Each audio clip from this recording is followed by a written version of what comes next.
بصلتين، معايا قرن فلفل، معايا السجق اللي انا هعمله. كده انا هقطع السجق بتاعي.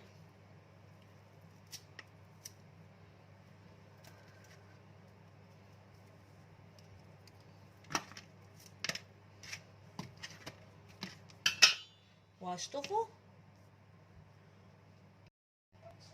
معايا البصل اهو. البصل ده انا هعمل منه مكرونه وهعمل منه سجق، وقرن فلفل اخضر وقرن فلفل احمر، وهطحنه مع الكبه وهرجع لكم. انا اهو هحط هنا سمنه، ده للسجق. هحط هنا زيت لتسبيكه المكرونه.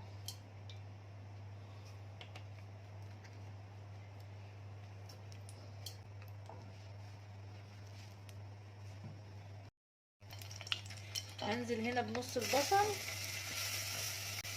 للسجق.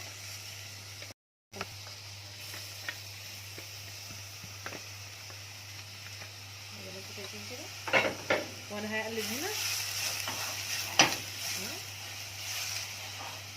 دي بتاعت السجق. السجق عملتها بسمنه، يبقى بزيت بسمنه. المكرونه هي اللي بالزيت. ثواني بس اجيب معلقه اهو. انا كده مستمره اهو في التقليب. نجيب كده انا مكترش السمنه في البصل اللي هو بتاع السجق، عشان السجق بيبقى فيه نسبه دهون فبينزل عشان ما يتقلش بس علينا اهو. ودي بتاعت المكرونه. انا ما بحطش اي توابل زي ما قلت لكم قبل كده في البصل، عشان التوابل لما بتتحط على البوتاجاز كتير بتمرر اهو. زي ما انتم شايفين كده اهو.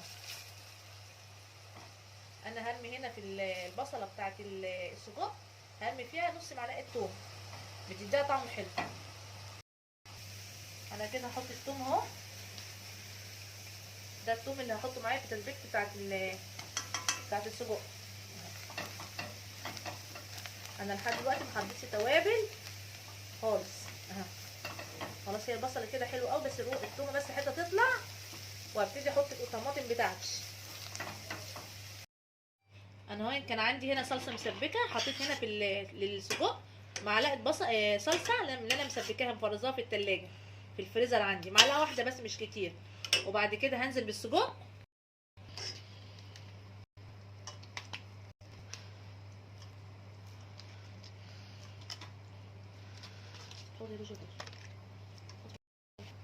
اهو انا كده حطيت هنا السجق معايا اهو، بمعلقه صلصه واحده بس مش كتير. وهبتدي انزل عليه بالقوطه اللي انا مقطعاها. قوطه انا مقطعاها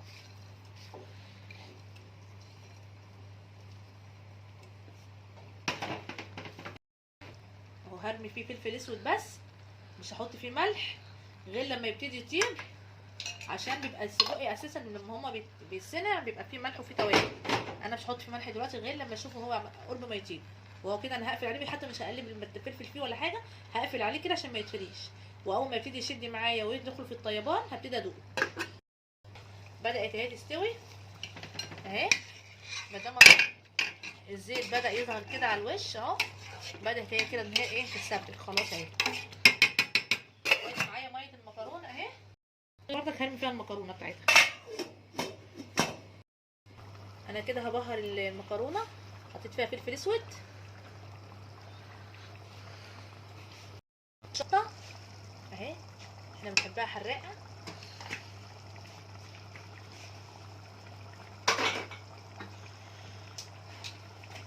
والملح. وهي هرمي فيها حته السكر ترفع الحموضه، وفي نفس الوقت بتدي للتسبيكه طعم كده حلو، بتبقى معسلاها يعني.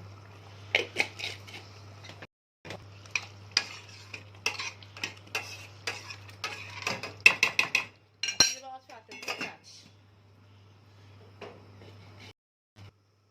هاخد بيها حبه زيت هنا في ميه المكرونه، وانا كنت كاتبه الملح اهو. وهبتدي اقلب المكرونه بتاعتي، بكسرها عشان انا عندي اطفال ما بيعرفوش شكل المكرونه الطويله. كسرها 2 بس.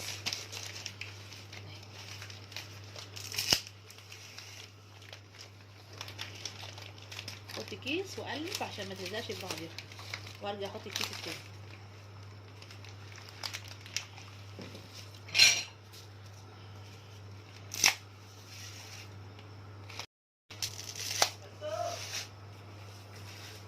هو انا كده حطيت المكرونه بتاعتي كلها على قد الكميه اللي انا هحتاجها اهو اهو، ومش هغطي عليها عشان لما المكرونه يتغطى عليها المكرونه بتلزق في بعضها، بسيبها كده نص تغطيه اهي، واسيبها بقى لما تطيب براحتها. وانا كده صلصه المكرونه كنت خلاص عندي اهي خلصت. وادي السجق اهو، انا مش عايزه اقلبه عشان السجق ما بيستحملش ما يتهريش اهو، زي ما انتوا شايفين اهو. انا بسيبه براحته خالص لغايه لما ايه بيتشرب مع نفسه ويدخل في الطيبان. هبتدي اوريه لكم هو حصل معايا بس كده. ادي السجق اهو يا حبايبي اهو اهو، بدا اهو السجق ما تتهرش معايا خالص ازاي. بصوا كلها حلوه ازاي من بعضيها ولا اي حاجه. برضك بعد ما اخلص خالص هوريها لكم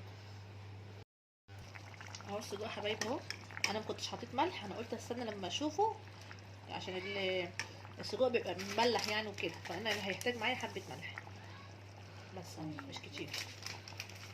هو كده خلاص السجق خلاص استوى معايا بقى حلو قوي اهو. اوريكم اهو اهو بقى حلو قوي بقى جميل قوي استوى وما اتهراش في نفس الوقت اهو. والريحه دي جميله قوي قوي، ريحته جميله. الريحه دي عارفه العربيات اللي بتبقى في الشارع كده معديين او المحلات بتاعه الكبده والسجق وبنشم كده للسجق ريحه حلوه. التكه بتاعه التوم دي اللي انا حطيتها مع البصل هي بتعمل الريحه دي وبتخلي السجق بالطريقه دي طعمه حلو قوي. جربوه والله ما هتندموا، هتعجبكم قوي الطريقه دي. هغرف وهرجع لكم اهو حبايبي النهارده اهو عشان اهو السجق اهو بطريقه جميله قوي هتعجبكم والله. ريحته جميله جميله جميله وطريقته حلوه قوي. ودي المكرونه بتاعتنا، ويا رب العشاء بتاعنا النهارده يكون عجبكم، ويا ريت يعني تعملوا طريقه السجق دي مش هتندموا.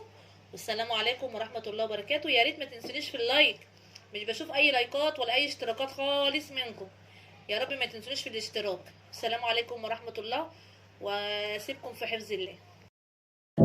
I know you told your friend you're not okay, and tell me what's wrong and why you never said you felt that way. And guess you're trying to stay strong and fake a smile until I look away. But I've known you too long, it hurts to watch your blue